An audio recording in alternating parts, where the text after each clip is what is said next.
I'd like to begin by thanking my home university, the University of Massachusetts at Amherst, for letting me be here, for supporting my stay. And I'd also like to thank my colleagues for doing all my work while I'm here. Most of all, I'd like to thank the Radcliffe Institute, all of you, those who are pictured somewhere, those whose names are pinned, just their names, and those who have been left out, who I can't quite discern here.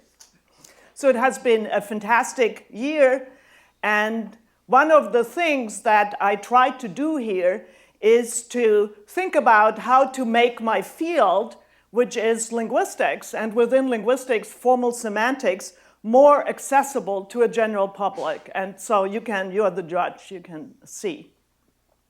So thank you to you all. Also thank you to everybody who came here, linguists and students from universities throughout the Boston area. Okay, so I do have a couple of cats, and I talk to my cats, and for some reason, I would talk more to my cats if there was anything coming back, but there isn't. And so, in a nutshell, what we're trying to find out as linguists is what it is that we have and chimps and cats don't. And so there are various endeavors in that direction. We like to give this thing a name, and we often call it the language faculty, and sometimes just grammar. So here is a very beautiful picture of grammar. It's an allegory of grammar. She's a beautiful woman, and she's tending seedlings. And the idea is that grammar, or the language faculty, is something that makes ideas thrive. A little bit more concretely, one thing that we know for sure the language faculty makes possible is that it allows us to make our thoughts audible if we speak a language, or visible if we sign, so that we can share our thoughts with others. So externalization of thoughts is one of the things that the language faculty does. Arguably, grammar also makes it possible for us to construct complex thoughts out of simple thoughts, and I'll give some examples. Okay, so here's a little bit more technical picture, and so what you see here is sort of grammar as a technology, a gimmick, a gadget that brings together various knowledge resources. So this would be knowledge about the outside world, knowledge about the social world, about each other, and knowledge about ourselves. And so one way of thinking about grammar, it is a gadget, a technology that can just dip into all of those knowledge resources and construct messages out of that. Okay, so this is the roadmap for today. So this is not really what my book is about, but I think not a lot of people know what linguists do, and so I give a long introduction about what this field does, what semantics does, and at the very end, I sort of navigate a little bit into what my book, if it ever will get finished, will be about. Okay, so one thing that grammar does is it makes it possible for us to talk about the merely possible, not just the actual. And it interacts with many knowledge resources to stake out what the range of possibilities are. And I'll start with a few examples. Here's an old riddle. So two boys were born on the same day to the same mother, but they were not twins. How can this be? Okay, quick answer. Here's the answer.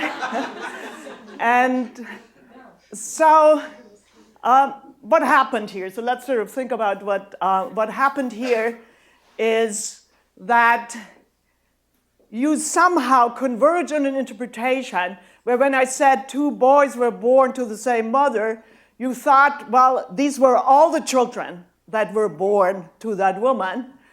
But what language makes possible is that it gives you a wider range of possible situations that could be described, namely that, well, 2 boys were born. In addition, other children may have been born to the same mother. So we have here a wider range of possibilities that grammar determines, that's given to us by grammar, and then we use world knowledge, namely, well, it's in this case, if there had been more children, she would have said so. This is what we expect other people to do, that in cooperative conversations, we expect others to give us all the relevant information. Okay. This phenomenon has been described in various fields, in various ways.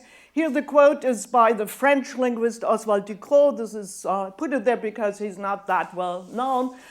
So he formulated the principle that's behind that mechanism of elimination of possibilities as his law of exhaustivity. So speakers are expected to provide the strongest piece of information they have that is relevant to the topic and likely to be of interest to the addressee.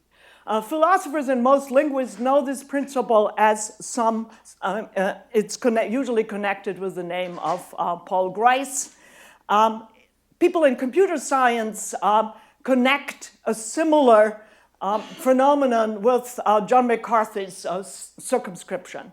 So the idea is that the information you have, you interpret it minimally in minimal models. You don't assume anything, whatever hasn't been said, you assume is not the case. Okay. A second example about how grammar and world knowledge interact comes from a best-selling book by Daniel Kahneman. And just to probably quickly misrepresent what he says in this book, there is talk about 2 systems of thinking. One, the fast one, it's fast, but often just also can get it wrong.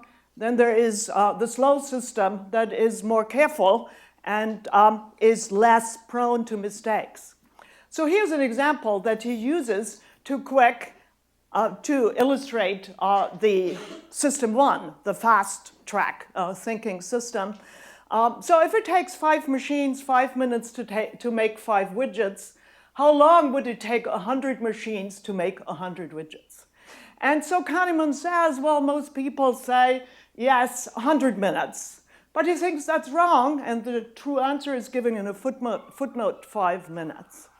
And so the question is, what is it that would lead to an answer 100 minutes as opposed to 5 minutes, or any number of other possible answers for that matter? Let's sort of analyze this example a little bit here. So here is the allegedly correct answer, 5 minutes. And what you have to assume here, if you give the answer 5 minutes, so here's the riddle again. If it takes 5 machines 5 minutes to make 5 widgets, how long would it take 100 machines to make 100 widgets? So if you answer 5, what you're doing is you are adding the assumption that these machines are working simultaneously and in full synchrony. And this is not something that the sentence, that comes from the sentence all by itself. You could just as well assume that these 5 machines, they work one after the other. So once one machine is finished, the next machine starts and so on. And again, if they work in a completely predictable manner, then that would take 100 minutes to do that. You can then sort of construct all kinds of other scenarios. Why should they work in synchrony? Why should they work regularly all the time? There's also another interpretation of that sentence. So you could also interpret it in a way that it says that if it takes 5 machines each 5 minutes to make 5 widgets, and if that interpretation is taken, and again you assume that the machines are regular, then you would come up with the answer 1 minute, and so on. Okay, so the lesson from this example is Kahneman was himself a victim of his fast system. Both answers require world knowledge to kick in, to interact with what grammar all by itself gives us. And it's world knowledge that narrows down the possibilities staked out by grammar. Okay.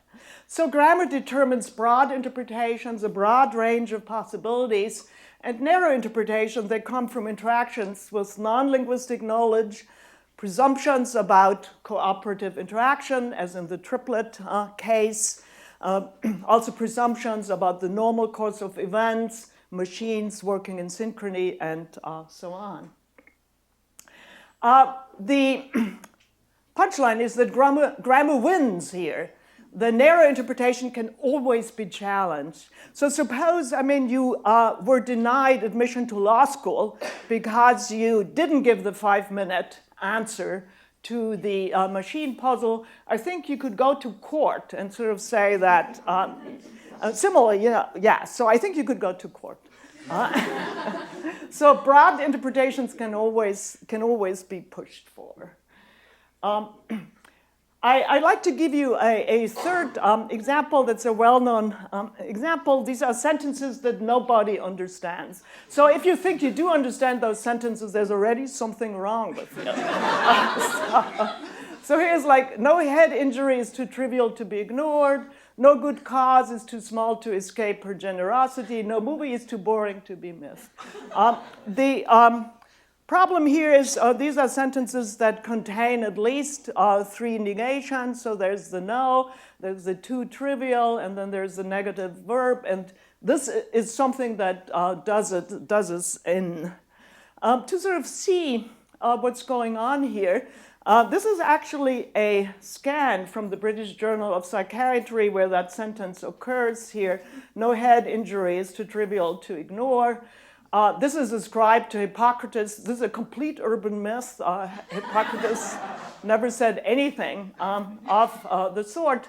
But what I'd like to invite you to do is to just replace this negative verb, ignore here, with a positive verb, treat. And so here you have no head injury is too trivial to treat. And this is paraphrased as every head injury, however trivial, should be treated. And now what you learned here from this paraphrase, we can now carry over to this sentence. And so what we get is every head injury, however trivial, should be ignored. And so here what you see is the world knowledge that we bring to the task of sentence interpretation here really takes over.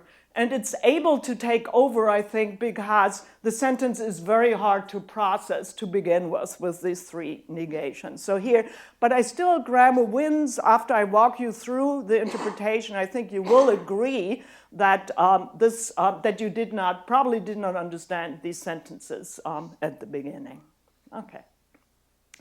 Now I'd like to sort of switch to a discussion of how grammar all by itself computes possibilities. And I'd like to start out with a phenomenon that the linguist Ray Jackendoff calls proto-compositionality. So here's the phenomenon. We're talking about noun-noun compounds. And so these are constructions where you just string nouns together. So you have swan boats, so you know what those are if you live in Boston. But this could also be a swan boat. And so there's a little bit of structure that language gives us here. So a swan boat is a boat and not a swan. And so this is different from, say, French. French doesn't really have those compounds a lot, but there's something like homme grenouille, man frog. That's not a male frog, but that's a frog man. Okay. And so there's something about English here that comes in to the interpretation. Swan boat, two nouns are brought together, and the right noun has a privileged role in the interpretation. It tells us that we are talking about boats and not about swans. Okay, so a swan boat is a boat, not a swan. And a swan boat is a kind of boat that stands in some relation to the species swan. That's as much as the language faculty gives you here. You're free to pick the relation. So a swan boat here we had is a boat in the shape of a swan, but then the other picture you had a boat that is used to transport swans. It could be a boat that's owned by a swan. So grammar places no constraints on that relation. We can freely dip into world knowledge here, and so this can go on. So we have a recursive phenomenon here. So we have, now it sort of depends on how I pronounce these things, which also shows you that these structures that the semantics can see, that they're also used by the prosody. So I'll just try something, doesn't matter. And then, so you have a swan boat book, so that could be a book about a swan boat.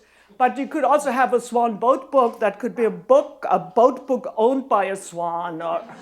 And then you have Swan Boat Book Award and Swan Boat Book Award ceremony and Swan Boat Book Award ceremony suit. Okay, so just one pronunciation I walked you through. Here is a possible structure with just three nouns. And so what this would be, this would be a swan boat book. So this would be a book, say, about swan boats or some other relations. And so you see that the structures, you have a binary structure laid over this string of words. And this structure sort of determines whether this is a book or not, and whether, say, the book is about boats or swans. But you could also have this kind of bracketing where you have the swan boat book.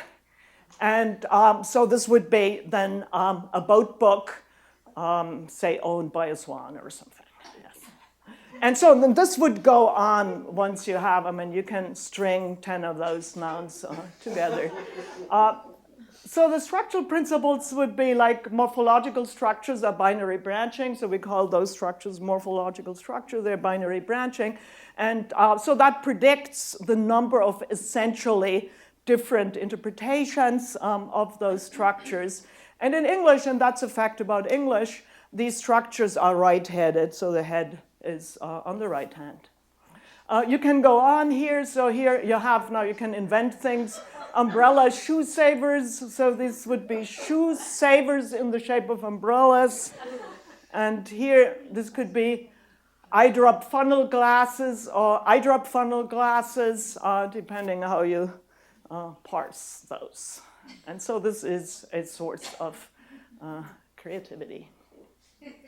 So this was a system of primitive compositionality where we just string together nouns. And next, I'd like to introduce full-fledged compositionality. And so here's a first example. So if you have the pencil box, that could be a box made of pencils. It could be a box for pencils. It could be a box owned by a pencil. If you put in this little possessive genitive s here, so here it is, if you say the pencils box, then all of a sudden, all those free interpretations disappear. So they're gone. So it's really this S, and the pencils box, even though that's very, very unlikely, the interpretation you get is this is a box that somehow belongs to the pencil. And so it is this little s that brings this about. Here another example. This is an example by the physicist, Georg Christoph Lichtenberg, and I think He was not very famous as a physicist, but his aphorisms made him famous. And here is something. So it's picture of a knife without a blade whose handle is missing. And here, all the little words that are responsible for full compositionality, I sort of painted them red. So otherwise you would have picture, knife, well there is no knife, blade, there's no blade, and there's no handle, and miss. Okay. And once you fill in these little words, and these are the important ones, you sort of think about, well, you have a knife, then take away the blade, then take away the handle, and then that's the picture of what you get. Okay, so getting a little bit more serious, there's an interesting conjecture by the neuroscientist Gina Cooperberg in a 2007 paper. And the conjecture is that it could be that we humans use two processing streams where one corresponds to this full compositionality that requires these little function words, these little insignificant function words, and the other one could be a little bit like Jackendoff's proto-compositionality. So we may use these two streams together, and why does she think so? She and many other researchers, in fact, were able to sort of follow up the process of interpreting a sentence with an EEG device. So you're looking at the electric signals produced by the brain as it is interpreting sentences. And so here, this is the kind of sentences that she used. So you have, like, every morning at breakfast, the boys would eat. So eat is the critical word. And so we are looking at this. Nothing, no particular spike. Now let's look at the third one. At the second one. Every morning at breakfast, the boys would plant. So this is something a little bit out of the ordinary, because when you have breakfast, you don't usually plant flowers while you're doing this. And so here, so the brain also at this point thinks that something funny is going on, and you find the spike here. Now, the third one is the interesting one, because here you have every morning at breakfast, the eggs would eat. So that's not really what eggs do. But if you have a system that basically just looks at these content words, morning, breakfast, eggs, eat, that's good enough. Anyway, that fits together. Here, the brain temporarily overlooks the anomaly here, and only then later, at a later point, you find the reaction. Okay, so there is a hypothesis that these two ways of putting together the meanings of expressions may exist side by side. Okay. So I'd like to now say a little bit more about what we call the functional vocabulary, the logical vocabulary. These are these little items like the genitive S that we saw before, the words I painted red in the Lichtenberg examples. This is what we consider the heart of grammar, and I think this is so for both semanticists and syntacticians. Okay, so here are examples of those function words, like all these logical words, but also words like that and it. Not just words, but also items that are smaller than words. As we saw before, the genitive S in English would count as a function creature in this sense. So tense morphology, for example, would count. So this is an example for Gazi. So it's not his Albanian, but it's some other Albanian, Arberesh, just an arbitrary example. Yeah. So the functional meaning, so these functional elements, they have meanings that are particularly interesting. They have interesting logical properties that mathematicians may be interested in. They also, over the last centuries or so, have given rise to interesting logical systems like the propositional calculus, the predicate calculus, tense logics, modal logics, because they have fixed meanings that give rise to patternings of inferences. Pronouns are another example that they may correspond to variables in logic. So they have particular meanings that have attracted the attention of various scholars. Also, and this is a property that was discovered by linguists, these logical words, often they are sensitive to logical properties of the environment that they occur in. And so here's a little puzzle. I give you the answer. The linguists here, they know the answer, and the rest of you, I'll give you the answer tomorrow. If you have something like any, so you have, I don't have any expectations, that's grammatical. If you have any expectations, please leave. Everyone who had any expectations lost them, so that's fine. But 10, I have any expectations, that's ungrammatical. If you stay, you have any expectations, that's ungrammatical. Everyone here has any expectations, that's ungrammatical. So homework for you for tomorrow is figure out what is the generalization, why is it, how can you characterize the two types of environments? What is it that makes the sentences in 9 grammatical and those in 10 ungrammatical? So that's answers tomorrow. So switching from the content vocabulary to the from the functional vocabulary to the content vocabulary, one way of thinking about the content vocabulary is just as a mental encyclopedia. So we have lots and lots of encyclopedia entries, and then we just have labels. We have names for them. So here, what's a content word? Content word is the kind of thing that could be on a spelling bee. I've never seen a function word on a spelling bee. So this is hot breaking news. Now the spelling bee apparently has added a new task. So these kids also have to know the definitions of those words. Again, I invite you to think about, I mean, could you even, suppose you gave a kid a word like although or because, I mean, could you come up with a definition for that kid to give? Okay, also, these content words, they can be invented on the spot.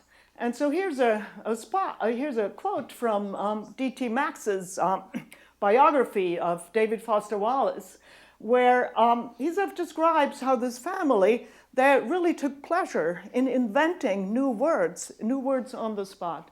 And so if there was no word for a thing, Sally Wallace would invent it. Greebles meant little bits of lint, especially those that feet brought into bed. And so you could just invent those words on the spot. Here is a quote from The Guardian. It's from an article that really recommends to invent new words. And so here, what a idiot. Country folk know how to handle snow, unlike this urban driver. Now, contrast the properties of content words with the properties of a word like NAND that the mathematicians and computer scientists and whatever engineers among you may know. It's actually a very useful word for electronic circuits.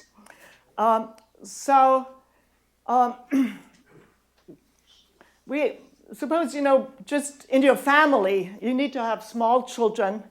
In your family, you try to just introduce this new word, NAND, and you just say, we will go to glaciers, NAND Yosemite for summer vacation. And what that means is that we will either go to glaciers, but not to Yosemite, or to Yosemite, but not to glaciers, or to neither one of those national parks. And so my question is, could Freddie, I mean, you need little children like Freddie, Lucy, Selin, I don't know how old Selin is. She's the younger one, right? Yeah. Or Shira, pick up the meaning of NAND without explicit teaching. So you just use it casually, you don't say anything about it, and see whether they can pick it up. Then, for example, in particular, the case where you go to neither one. So yeah, well, that's what I told you.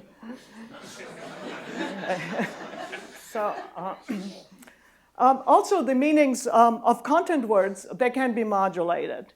And so this is what you find in with writers. This is what you find in poetry. This is what you do with poetry. That hour began my wanderings, not so much in geography, but in time. So it is easy with a content word like wandering to just extend the meaning from its literal meaning to a different one. Now you wander in time. Similar, this is from a poem by Langston Hughes. If you bring me all your heart melodies, that I may wrap them in a blue cloud cloth away from the too rough fingers of the world. And so you can't really literally wrap melodies, and the world doesn't have rough fingers. But we do modulate the meanings. We associate something with those poems. But it is always, and this is the point, it is always content words that can be modulated in this way.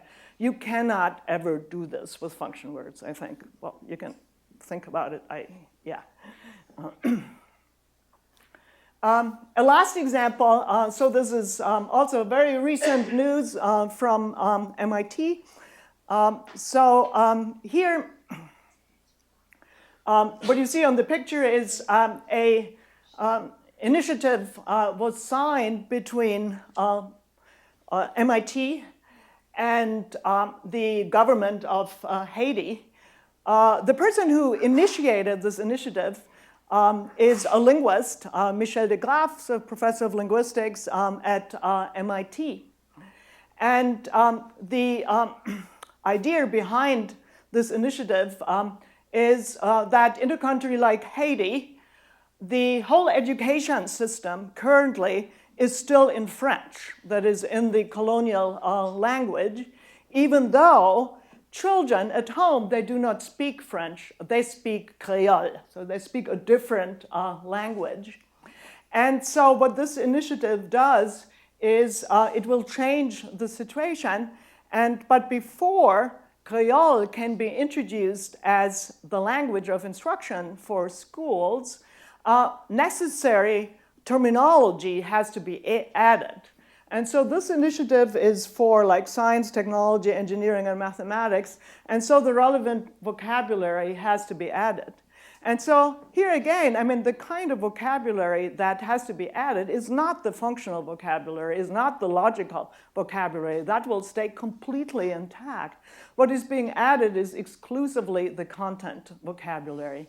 And so here's Michel de Graaf. So what he says is we are helping create a new lexicon and new tools for science in Creole and a new culture for deep learning in Haiti. And then here sort of, I corresponded with him about this question. And so what he says is that the participants in these workshops where they are working out the terminology, these were physics faculty at various universities. And they were gaining deeper insights into the physics concepts as these were being translated into Creole. Of course, all that was happening was the creation of content words, basically nouns and verbs, without any change whatsoever to the functional lexicon of the language. So the functional lexicon of the language, all the logical words, they stay completely intact. Okay, so now just a little bit of time to get close to what I'm supposed to do in this talk and during this fellowship. So my specialty is modal words. So here you have some examples of modal words in English and French and Italian. And so these are words that somehow have to do with what is necessary and what is possible. These modal concepts, they show up in various guises in various languages. So in English, they're auxiliaries, and they behave a little bit differently from verbs. For example, you can't have like he musts do that. You don't say that, it's ungrammatical. Or he musted do that. You can't put it in the past tense in English. So in English, they behave slightly differently from normal verbs. In German, Italian, French, they look exactly like verbs. In other languages, they're more like tense endings, like tense morphemes, so they look completely different. Now, they are, so their looks, so they have the looks of verbs, so they have the looks of content verbs, but once you look a little bit more closely, you sort of see that they're really function verbs. So they do not quite, even if they show up as verbs in a language, they do not completely behave like verbs. And so you can see this, that the relationship with the subject is a little different. So you have something like a lot of children can play this game, a sentence, and the sentence has two interpretations. On one interpretation, what you're saying is there are many children who are able, who are smart enough, say, to play this game or strong enough to play this game. It's an easy game. So that's one interpretation. And the second interpretation, and that's the one that is interesting here, says that this game can be played by many children. It's a game that can accommodate a lot of participants. So it's possible for this game to be played by a lot of children. And so the second interpretation is one that would be unexpected if this can was just a normal verb. So what is happening is that it looks like, if you think about the meaning of those expressions, that we have a verb can, and that can embeds a proposition. A lot of children play this game. And then on the second interpretation, what you're saying, it is possible that a lot of children play this game. That is, this can behaves like what we call a propositional operator. It's an operator that embeds a proposition.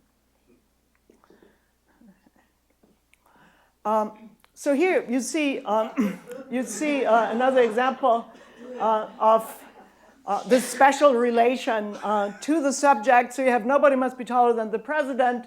Sarkozy aids insist. So here the prominent interpretation is the one that I'm interested in now, where we are sort of saying like it must be that nobody is taller than the president.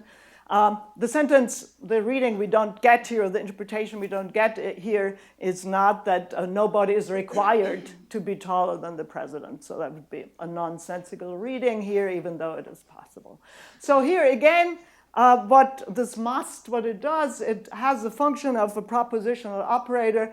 The logical form is a little different from what you see and what you would expect from a real verb. So you have it must be the case that nobody is taller than the president.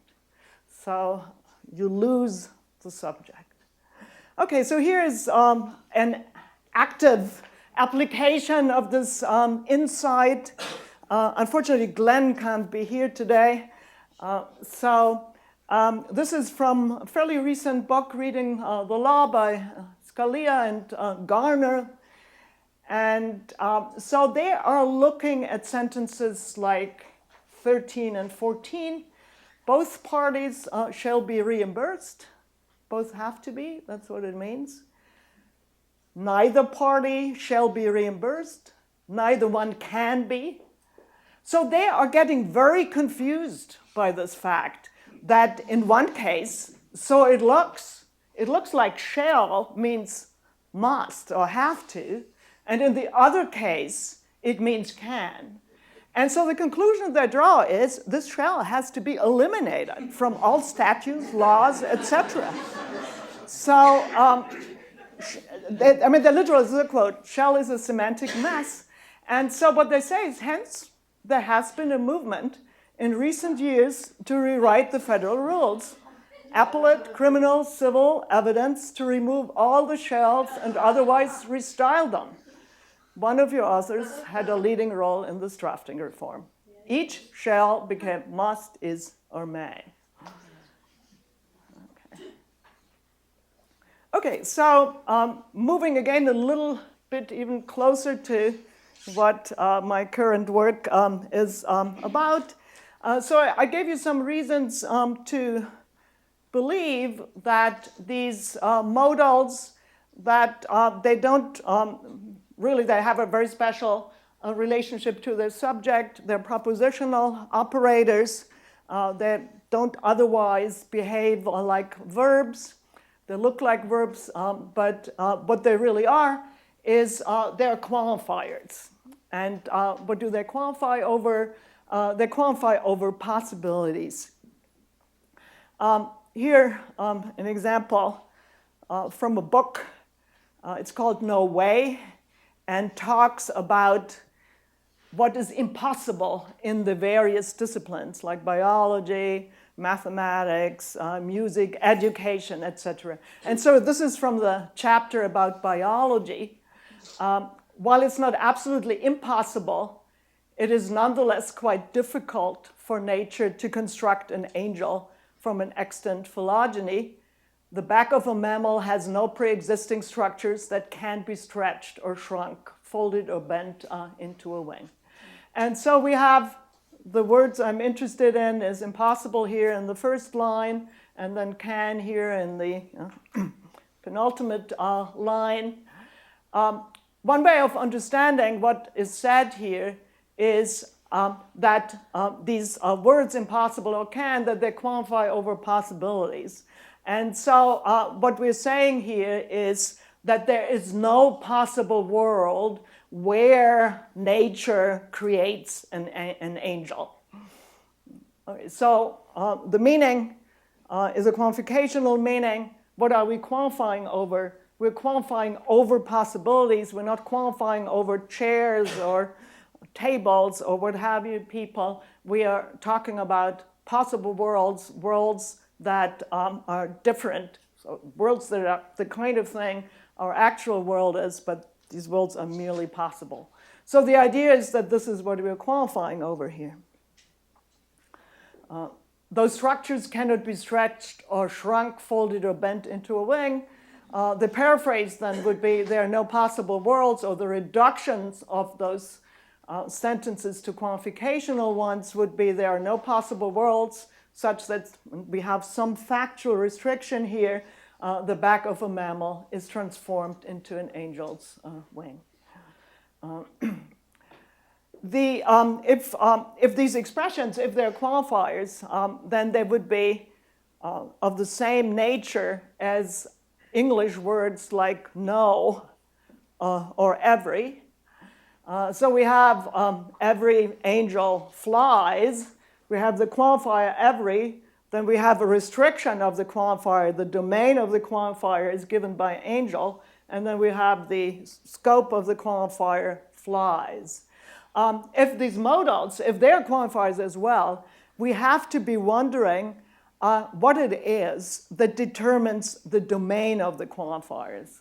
Like every angel flies, angel is the domain, but we have nature cannot do this. We sort of said that can is a propositional operator, so we're saying there's no possible world where nature does this.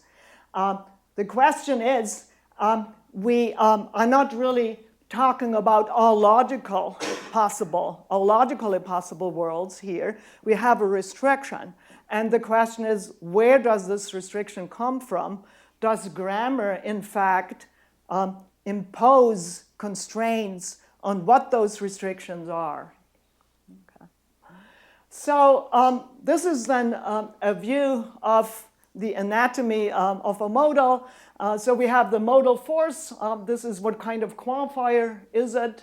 Are we talking about truth in all, some, the best, or better possible worlds? And then we have modal restrictions. They determine an ordered domain of possible worlds. And the question is, these modal restrictions, they're rarely overtly expressed, and where do they come from then? Okay. So here, this is the almost last example, And this example too comes from David Foster Wallace. This time it comes from one of the two honors theses that he wrote at Amherst College. One of the honors theses became the novel The Broom of the System, but he was more ambitious than that and also wrote an honors thesis in philosophy that is also available in press here as a book. It's Fate, Time, and Language. And so here are the kind of examples that he discusses in this thesis. So you have, it can't have rained last night. There are no puddles on the sidewalk this morning. And contrasts this. It couldn't rain last night. Last night, a high-pressure ridge was keeping all precipitation, causing clouds out of the area. So you get the contrast. So it could be that one is true and the other is false. Another example, again, that's from his thesis. He can't have gone for a drive in his car an hour ago. The hood of the car's not even warm. As opposed to, he couldn't go for a drive in his car an hour ago. An hour ago, his car was broken. So we get these two interpretations. And the question for the linguist now is, why do we get these different interpretations? The modal words seem to be the same. They have seem to have the same kind of interpretation. What is it that accounts for the difference between these two types of sentences? And so David Foster Wallace kind of figured it out. In a little bit more modern terms, what we would say is that while the modal can has the same meaning in all of those sentences, it is placed in different syntactic environments. And it is the syntactic environment that very systematically accounts for the difference in meaning. And so here we can go through this sentence again. So he can't have gone for a drive in his car an hour ago. The hood of the car is not even warm. We have present tense here. He can't have gone. Then the next element is the negation. Then we have can. So what we're saying is currently not possible, or given the present circumstances, it is not possible that in the past he went for a drive. In qualificational lingo, we would say that there is no possible world that matches the actual world with respect to salient current circumstances where in the past from now he went for a drive. So that's how we would analyze it. What's so funny about it? So the other sentence, he couldn't go for a drive in his car an hour ago. An hour ago his car was broken. Slightly different logical form. The modal is here placed under a past tense. So we have past, then we have the negation, then we have the can again as before. And now, but also the infinitival clause looks a little bit different. This one is future-oriented as opposed to have gone, which takes us into the past. And so here I'm sort of trying to translate this into qualificational lingo. And so we are looking at possible worlds that match the actual world with respect to salient past circumstances. And there is none of those worlds where in the future from now he goes for a drive. And so that is the difference. So the meaning of the word is the same. The difference in meaning is brought about by the syntactic environment in a very systematic way. Okay, and so this is the end. Usually, the way when I gave my qualificational paraphrases that everybody laughed about, I forgot one thing because that would have been too much probably for me to squeeze in. I forgot that there may be other implicit restrictions on the domain of qualification, on this domain of possibilities, that the sentence was evoking. And so there is, again, world knowledge may impose further constraints on those domains of possibility. And here's a beautiful example by the philosopher Davis Lewis from Scorekeeping in a Language Game. So here we have, suppose I'm talking with some elected official about the ways he might deal with an embarrassment. So far, we have been ignoring those possibilities that would be political suicide for him. He says, this is a Cold War example, it's not contemporary. He says, you see, I must either destroy the evidence or else claim that I did it to stop communism. What else can I do? And I rudely reply, there's one other possibility. You can put the public interest first for once.